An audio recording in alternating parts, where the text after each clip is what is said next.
ভারতের বিপক্ষে T twenty series জয়ের পর এবার আইসিসি র্যাঙ্কিংয়ে শীর্ষে ওঠার লক্ষ্য শিহর করেছে ইংল্যান্ড।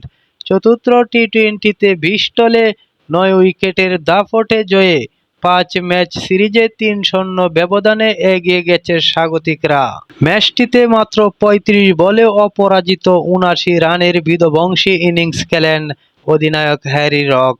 তার ব্যাটেই এক ম্যাচ হাতে রেখেই প্রথমবারের মতো ভারতের বিপক্ষে টি-টোয়েন্টি সিরিজ নিশ্চিত করে ইংল্যান্ড। শনিবার সাউদাম্পটনে সিরিজের শেষ ম্যাচও জিততে পারলে বর্তমান বিশ্ব চ্যাম্পিয়ন ভারতকে টপকে আইসিসি টি-টোয়েন্টি র্যাঙ্কিংয়ের ১ নম্বর দল হয়ে যাবে ইংল্যান্ড।